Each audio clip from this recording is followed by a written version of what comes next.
আসসালামু আলাইকুম সুপ্রিয় দর্শক। আগামীতে প্রধানমন্ত্রী হওয়ার দৌড়ে কে এগিয়ে রয়েছেন? জামাত ইসলামীর আমির ডক্টর শফিকুর রহমান নাকি তারেক রহমান? প্রিয় দর্শক, সে বিষয়ে যুক্তরাজ্যের দ্য ইকোনমিক একটি প্রতিবেদন তৈরি করেছে।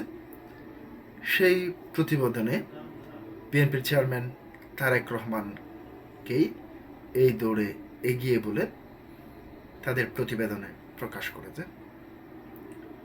প্রিয় দর্শক, আগামী 12ই ফেব্রুয়ারি যে নির্বাচনটি অনুষ্ঠিত হতে যাচ্ছে, সে নির্বাচনে যদিও আওয়ামী লীগ নিষিদ্ধ হওয়ার কারণে, আওয়ামী লীগের কার্যক্রম নিষিদ্ধ হওয়ার কারণে আওয়ামী লীগ ইতিমধ্যে নির্বাচনের দৌড়ে নেই।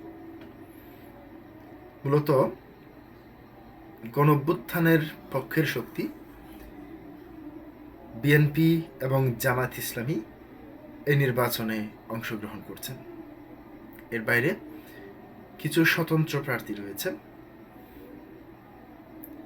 মূল প্রতিদ্বন্দ্বী হিসেবে আমরা যদি ধরে নিই বিএনপি এবং জামাত।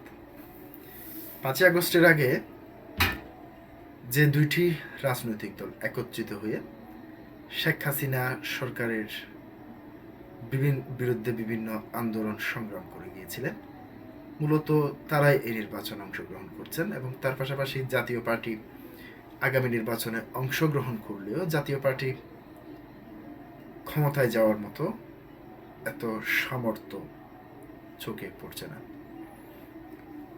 এর কারণ আপনারা জানেন, জাতীয় পার্টিকে নিষিদ্ধ করার জন্য বিভিন্ন সময় বিভিন্ন ধরনের চক্রান্ত হয়েছে। শেষ পর্যন্ত জাতীয় পার্টিকে নিষিদ্ধ করতে পারেনি সরকার। যদিও এই দলটি নিষিদ্ধ নয়, তাহলে এই দলটি নির্বাচনে অংশগ্রহণ করার কোনো বাধা নেই। কাগজে কলমে বাধা না থাকলেও আমরা ইতিমধ্যে দেখতে পাচ্ছি আইনিভাবে কিংবা কাগজে কলমে কোনো বাধা না থাকলেও আমরা সবসময় যে বিষয়টি দেখতে পাচ্ছি, জাতীয় পার্টির উপর একটি অদৃশ্য কালো ছায়া রয়ে গেছে। আমরা দেখতে পেয়েছি গত কয়েকদিন আগে জাতীয় পার্টির লাঙ্গল প্রতীক ভাঙা হয়েছে। এর আগেও বিভিন্ন সময় জাতীয় পার্টির কার্যালয় ভাঙচুর থেকে শুরু করে বিভিন্ন ধরনের ঘটনার সাক্ষী এদেশের জনগণ হয়ে যায়। তো আগামীতে সবচেয়ে বেশি আলোচনার কেন্দ্রবিন্দুতে রয়েছে জামাত ইসলামীর আমির ডক্টর শফিকুর রহমান এবং বিএনপির চেয়ারম্যান তারেক রহমান। এই দুজনের মধ্যে কে প্রধানমন্ত্রী হবেন? ইতিমধ্যে জামাত ইসলামীর বিভিন্ন নেতাকর্মী থেকে শুরু করে বিভিন্ন জনের বক্তব্য যে বিষয়টি উঠে আসছে সেটি হচ্ছে আগামীতে প্রধানমন্ত্রী তারেক রহমান না হয়ে জামাত ইসলামের আমির ডক্টর শফিকুর রহমানই আগামীর প্রধানমন্ত্রী হবেন। আবার এদিকে বিএনপির সমর্থকরা দাবি করছেন আগামীতে বিএনপি সরকার গঠন করবে, তারেক রহমানই প্রধানমন্ত্রীর দায়িত্ব গ্রহণ করবেন। যদিও ভোটের বাকি আরও 8 দিনের মতো সময় রয়েছে, এই 8 দিন পরেই দেখা যাবে কে আগামীতে প্রধানমন্ত্রী হবে। তো এরই মধ্যে গত কয়েকদিন আগে ইনোভেশন কনসার্নের একটি জরিপে তারেক রহমানের প্রধানমন্ত্রী দৌড়ে এগিয়ে রয়েছিলেন। এবার ঠিক একই রিপোর্ট এসেছে দ্য ইকোনমিক্স এর প্রতিবেদনে। সেই প্রতিবেদনে কি উল্লেখ করা হয়েছে সেটি আমি আপনাদের সামনে হুবহু তুলে ধরছি। যুক্তরাজ্য ভিত্তিক সাপ্তাহিক সাময়িক দ্য ইকোনমিস্ট বাংলাদেশের আসন্ন জাতীয় সংসদ নির্বাচনে প্রধানমন্ত্রী হওয়ার দৌড়ে বিএনপি চেয়ারম্যান তারেক রহমান শীর্ষ অবস্থানে রয়েছে বলে উল্লেখ করেছেন। সোমবার প্রকাশিত সর্বশেষ সংখ্যায় প্রকাশিত এক বিশ্লেষণ সাময়িকীতে লিখেছেন, খ্যাতনামা এক রাজনৈতিক পরিবারের সন্তান 60 বছর বয়সী তারেক রহমান 12 ফেব্রুয়ারি অনুষ্ঠিত হতে যাওয়া সাধারণ নির্বাচনের পর বাংলাদেশের প্রধানমন্ত্রী হওয়ার শীর্ষ দাবিদার।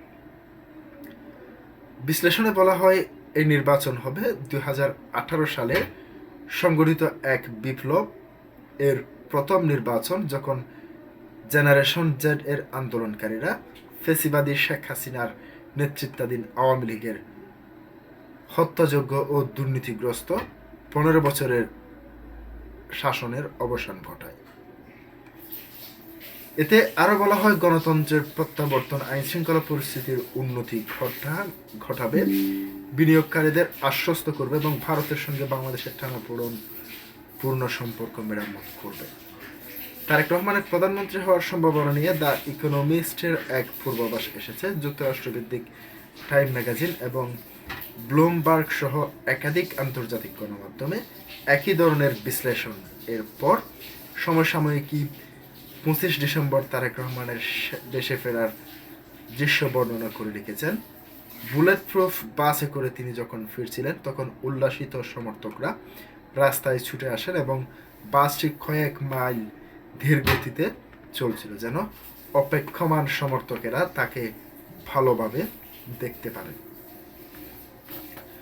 দ্য ইকোনমিস্ট মন্তব্য করেন, 2018 সালের পর বাংলাদেশে আর কোনো যথাযথ নির্বাচন হয়নি এবং দেশের প্রায় 12,80,00,000 ভোটারের মধ্যে প্রায় 40% কখনো প্রকৃত অর্থে ভোট দেওয়ার সুযোগ পায়নি। নিরাপত্তা বিষয়ক থিঙ্ক ট্যাঙ্ক BIPH-এর শাফকাত মুনিরকে উদ্ধৃত করে প্রতিবেদনে বলা হয়, আমার জীবনের 2 দশক ধরে আমরা ভোটের কোনো মূল্য ছিল না। তিনি আরও বলেন, এখন রাজনীতির রাস্তাঘাট জুড়ে নির্বাচনী ব্যানারে শোভা পাচ্ছে। বিশ্লেষণে বলা হয়, নোবেল শান্তিজয়ী ডক্টর মোহাম্মদ ইউনূস এর নেতৃত্বাধীন অন্তর্বর্তী সরকারের জন্য এই নির্বাচন তত্ত্বাবধান করাই হবে শেষ দায়িত্ব। তবে অধিকাংশ মানুষ একমত যে এই সরকার অর্থনীতিকে স্থিতিশীল করেছে। প্রতিবেদনে উল্লেখ করা হয়, অন্তর্বর্তী সরকার রাজনীতিকদের সঙ্গে কাজ করে এমন সংখ্যা প্রস্তাব তৈরি করেছে যা নতুন করে স্বৈরতন্ত্রের মধ্যে পতন ঠেকানো সহায়ক হবে, যেমন একটি নতুন উচ্চকক্ষ গঠন এবং প্রধানমন্ত্রীর মেয়াদ সর্বোচ্চ 10 বছর এ সীমিত করা। জামাত ইসলামী সম্পর্কে যা বলা হয়, দলটির নির্বাচিত হলে সব বাংলাদেশির জন্য সংযতভাবে শাসন করবে বলে দাবি করলেও তাদের অগ্রগতি শহুরে মধ্যবিত্তদের মধ্যে আতঙ্ক সৃষ্টি করেছে। বিশ্লেষণে দ্য ইকোনমিক্স লিখেছেন, দলটি নির্বাচনের একজনও নারী প্রার্থী দেয়নি। এছাড়াও একটা স্পষ্ট নয় যে দলটি আগে কখনো সংসদে 18টিরও বেশি আসন পায়নি তারা দেশ পরিচালনার জন্য যথেষ্ট অভিজ্ঞ। প্রতিবেদনে বলা হয়, এসব কিছুই রহমানের জন্য একটি সুযোগ তৈরি করেছে, কারণ তার বিএনপি জনমত জরিপে এগিয়ে রয়েছে। প্রিয় দর্শক, আজকে পর্যন্তই। আসসালামু আলাইকুম ওয়া রাহমাতুল্লাহ।